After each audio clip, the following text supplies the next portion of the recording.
nama saya Abdullah Hashim. Saya di sini sebagai petugas haji khusus. Saya melihat dengan kacamata saya sendiri syahid dalam keadaan berihram.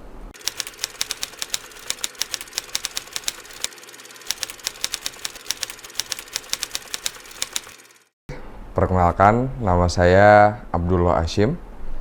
Saya di sini sebagai petugas haji khusus. Jadi petugas haji itu menurut saya ya, dari kacamata saya itu kita bisa melihat dari banyak sisi. Ada sisi yang menyenangkan, menggembirakan, menyedihkan, dan ada yang mengharukan juga. Menyenangkannya itu kayak misalkan kita ketemu jamaah, kita tuh melayani tamu-tamu Allah, kemudian bagaimana kita itu bertemu juga sama jamaah-jamaah dari luar. Tapi kalau dibilang ada sisi sedihnya, ada juga. Jadi emang campur aduk sih menjadi petugas itu. Kita harus biasa dengan apapun itu yang menjadi keluhan jamaah, dan kita harus memenuhi kebutuhan-kebutuhan jamaah dan lain sebagainya. Jadi menjadi petugas haji itu suatu tanggung jawab yang besar, karena harus memastikan tamu-tamu Allah ini benar-benar terlayani dengan baik.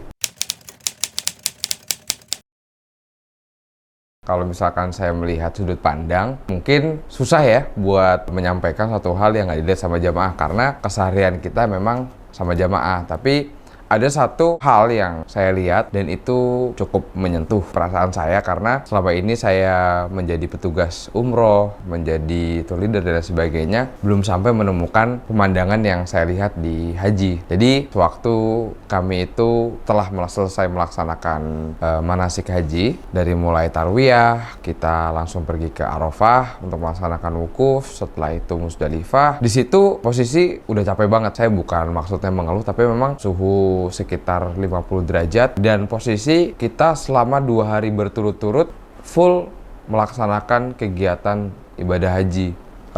Tapi jujur, kita nggak bisa membohongi tubuh, terutama saya nggak bisa membohongi tubuh kalau memang itu capek banget. Ketika selesai dari Musdalifah, kita subuh langsung pergi ke Masjidil Haram, kita melaksanakan tawaf ifadah, sa'i, lalu kita kembali ke apartemen transit, melakukan mabit di Mina, kemudian melempar jumrah Aqobah. Ada satu hal yang saya gimana ya ceritanya ya, karena ini terkait suatu hal yang sensitif juga. Tapi saya harus cerita karena ini menjadi suatu hal menurut saya tuh mengena di hati saya. Perasaan capek yang saya rasain dari awal, dari hari Tarwiyah sampai Musdalifah, itu di momen itu hilang.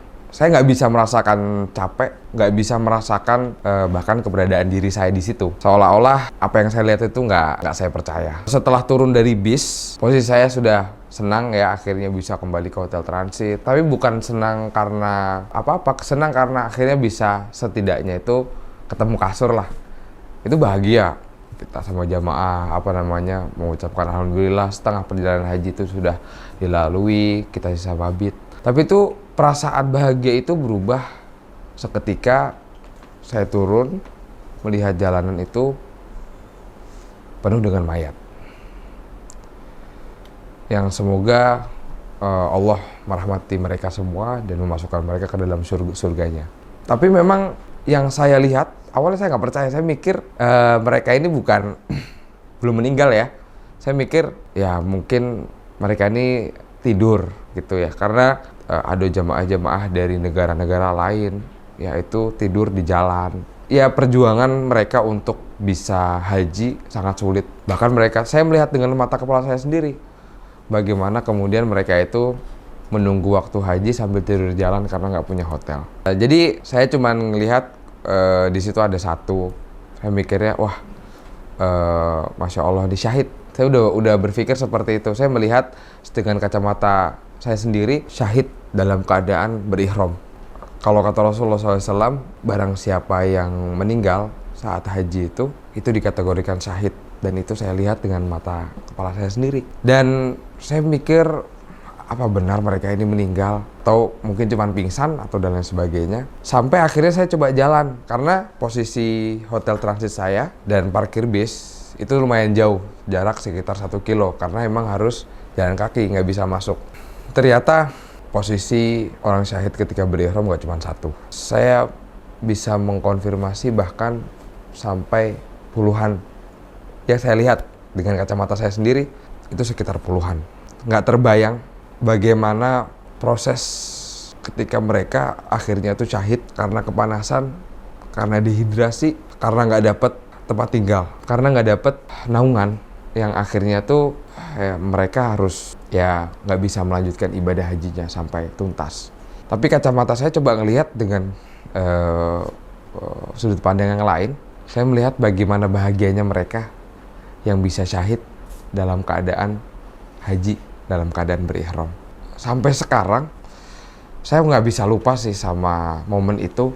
Saya benar-benar itu menjadi momen yang sangat mungkin merubah pandangan saya. Karena saya mikirnya, saya nggak percaya kata orang-orang haji itu katanya syahdu. Haji itu katanya momentum yang paling mengesankan. Haji itu katanya memberikan sebuah sentuhan rohani. Akhirnya terbukti. Saya melihat bagaimana perjuangan jamaah-jamaah berhaji. Saya melihat bagaimana kondisi orang yang meninggal di tempat, syahid di tempat. Ya itu semua merubah pandangan saya dan akhirnya saya percaya bahwasanya ibadah haji itu ibadah yang sangat syahdu. Dan itulah kenapa haji itu menjadi urutan paling puncak, urutan akhir di rukun Islam. Karena memang si syahdu itu sih paling yang menjadi poin mengesankan ya. Saya nggak bisa bilang itu nggak dilihat sama jamaah ya. Tapi saya punya memoris, punya kesan sendiri tentang ibadah haji di tahun 2024 kemarin. Pesan saya, luruskan niat, karena niat ini yang akan mempengaruhi bagaimana kita melihat haji itu.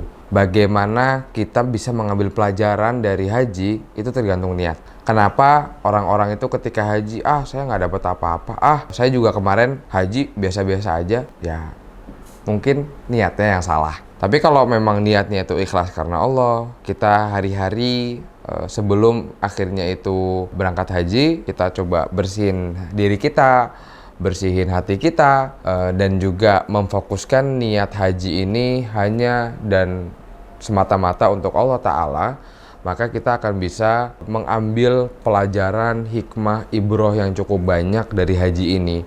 Bahkan detail-detail kecil itu akan menjadi pelajaran dalam hidup kita. Tapi ya kalau misalkan dari awal hati kita sudah kotor, bahasanya Allah Subhanahu wa Ta'ala itu seperti orang yang buta, tuli, ya dia nggak bisa berkata-kata, dia nggak bisa melihat, bahkan dia nggak bisa merasakan gitu apa ibroh, apa hikmah dari yang dia lakukan gitu. Jadi murnikan hati, sucikan hati, hilangkan dari niat-niat selain kepada Allah Subhanahu wa Ta'ala, selain untuk Allah Subhanahu wa Ta'ala. Jangan pernah berpikir bahwasanya saya sudah niat karena Allah, boleh dong saya niat karena yang lain juga beriringan.